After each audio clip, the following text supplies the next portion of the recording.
Hello, everybody. Welcome to a new episode of Sport Talk. I am your host, Evan, and today we have part two of my men's 2022 NCAA tournament bracket. And today we're covering the east side of it. So let's dive right into it. The first game we have is Baylor and Norfolk State. I have Baylor winning this one. Norfolk State did finish with a 24-6 record. They're led by star point guard Joe Bryant Jr., who leads the team in points, assists, and steals, and he shoots 92% from the free throw line. But they did just go 1-3 against Ken Palm's top 200 teams, and they don't shoot the ball well and turn the ball over a lot, which is a recipe for disaster in this tournament, especially against a great team against Baylor, who, yes, is not as good as they were last year, but is still a great team, and I think that they're going to easily take this one against Norfolk State. This next game is going to be a good one. There's 8-9 games are always super fun to watch and always really hard to pick, but I think North Carolina is going to win that one. North Carolina, they finished with a record of 24-9, and they are led by center Armando Bacot, who's averaging 16 points and 12 rebounds. And they've made 30. They're great. They're a pretty good shooting team, shooting 37% from the three this past season. Marquette finished with a record of 19-12, and they're led by Justin Lewis, who averaged 17 points and 8 rebounds. And they have big wins over Villanova, Illinois, and Providence. But they are one of the worst rebounding teams in the country, and I think that's going to hurt them because Armando Bacot is one of the best rebounding bigs in the league, and I think that he's going to just overpower them.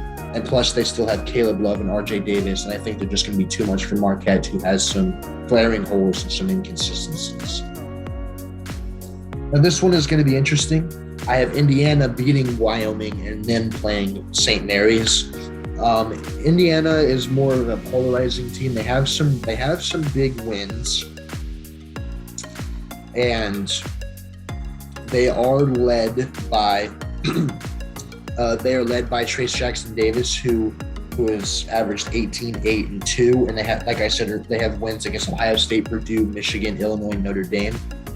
But in each of their final 7 losses of the regular season, they had a lead at some point in the final 20 minutes, and they often blew it within the last 5 minutes. And outside of Jackson Davis, they're mediocre offense, but they did shoot 32% from 3, and they had the league's most efficient defense. And I think that's going to carry them to beating number 5 St. Mary's. St. Mary's is a good team. They play in a worse conference against like Gonzaga and those guys, but I think that having a great defense is really, really, it's really important for teams in March Madness, and I think that it's going to show in this game, and I have Indiana taking it. This next game is against the number 4 seed UCLA and number 13 seed Akron. I have UCLA winning this one fairly easily. Akron, though, did finish with a 24-9 record. They're led by forward Enrique Freeman, who averaged 13 points, 11 rebounds, and has 17 double-doubles. But they did not beat a Ken Palm top 10 opponent during the regular season. And UCLA had a great tournament run last year, made it to the Final Four, and they returned most of those guys, so they have experience in this kind of field. Johnny Juzang has been on an insane run these last couple of years. He's a great player, and I think that his scoring is going to really catapult this team over Akron in pretty easy fashion. This next game is against Texas and Virginia Tech. I have Virginia Tech winning this one. Virginia Tech finished with a record of 23-12. They're led by center Keith Aluma, who averaged 16 points per game, and they have big wins against Notre Dame, North Carolina, and Duke, all coming in the ACC tournament. So they're hot right now, and they're a great shooting team. And Texas doesn't really have much star power. They have a lot of young guys that I don't think are fully developed.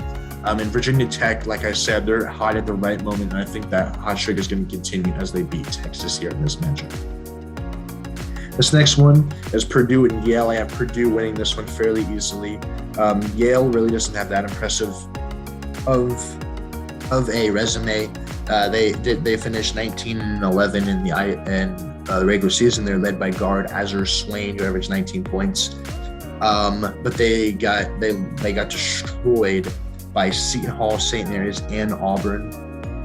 So when they play good teams, they've lost. And I think Jaden Ivey, who's one of the best players in this year's bracket and in college basketball, I think he's going to have an absolute day. I think he's going to go off, and I think that they're going to easily move on to the second round. This next game is Murray State and San Francisco. I'm going to have Murray State winning this one. San Francisco did finish with a record of 24-9, and they're led by Jamari Boye, who averaged 17 points and shot 37% from three. And they finished in top three. They finished in the top three most offensive and defense efficiency in league play and had a top 25 net ranking. So they are pretty good. But Murray State has also played well. Like it says here, they're 30-2. They're on a 20-game winning streak. And I think, although San Francisco has what you want to win a tournament game, I just think that Murray State being on that 31-0 or 31-game winning streak, I think is going to continue. I think it's going to be a great game, and I honestly wouldn't be surprised if San Francisco ends up pulling it out. But for this bracket, I'm going to have Murray State taking this one. This next game is Kentucky and St. Peter's. I think this one's going to be an absolute blowout. Kentucky has the National Player of the Year and Oscar Tshiebwe, who's a rebounding machine. He's had multiple 20-plus rebounding games. They have a stud freshman in Ty Washington. They have great shooters in Davion Mintz and Kellen Grady when they're on. They have hustle players in Bryce Hopkins, Keon Brooks, and Jacob Topp. And they have a good secondary guard in Severe Wheeler. They're just a complete team, and I think that they're going to have their way with St. Peter's fairly easily. Now on to the round of 32, we have Baylor and North Carolina. I think Baylor is going to win this one. Yes, North Carolina does have an advantage on them with the bigs because Baylor's bigs are hurt, but North Carolina, I think they're just not on the level as Baylor is currently. Baylor is more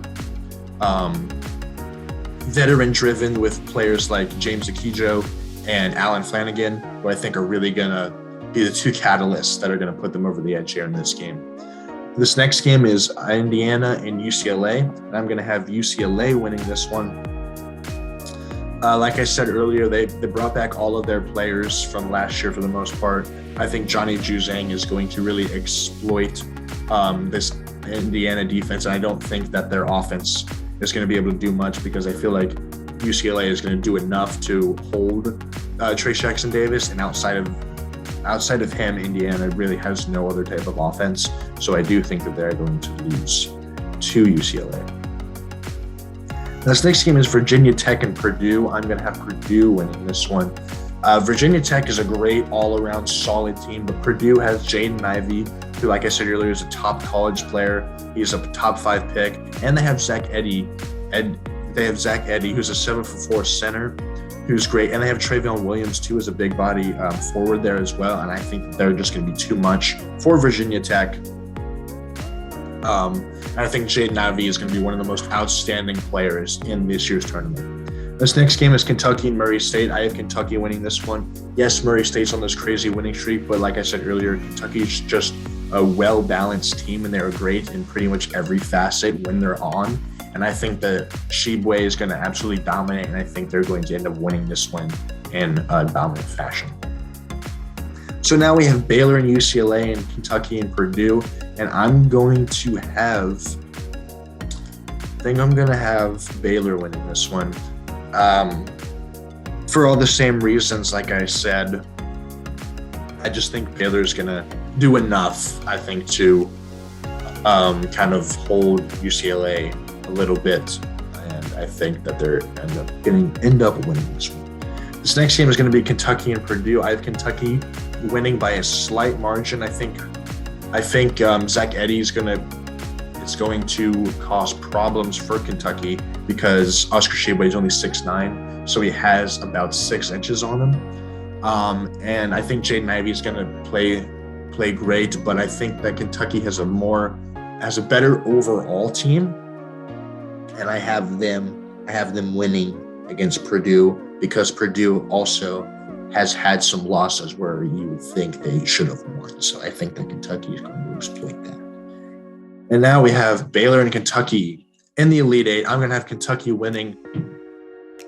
Same narrative kind of as the North Carolina game. Kentucky has a better center, but they have the best center potentially in the tournament.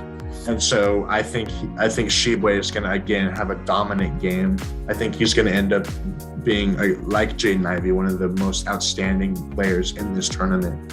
And I think that Ty is going to play a good game. And hopefully if Kellen Grady can get hot from 3, I think that Kentucky is going to be a force to be reckoned with. So I have Kentucky moving on to my Final Four.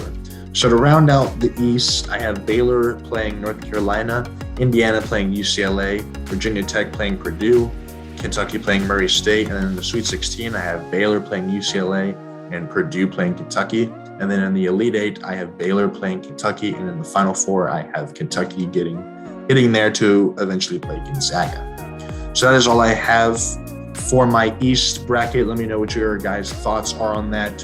If you agree with my picks or picks you don't agree with, and I will see you guys in the next one.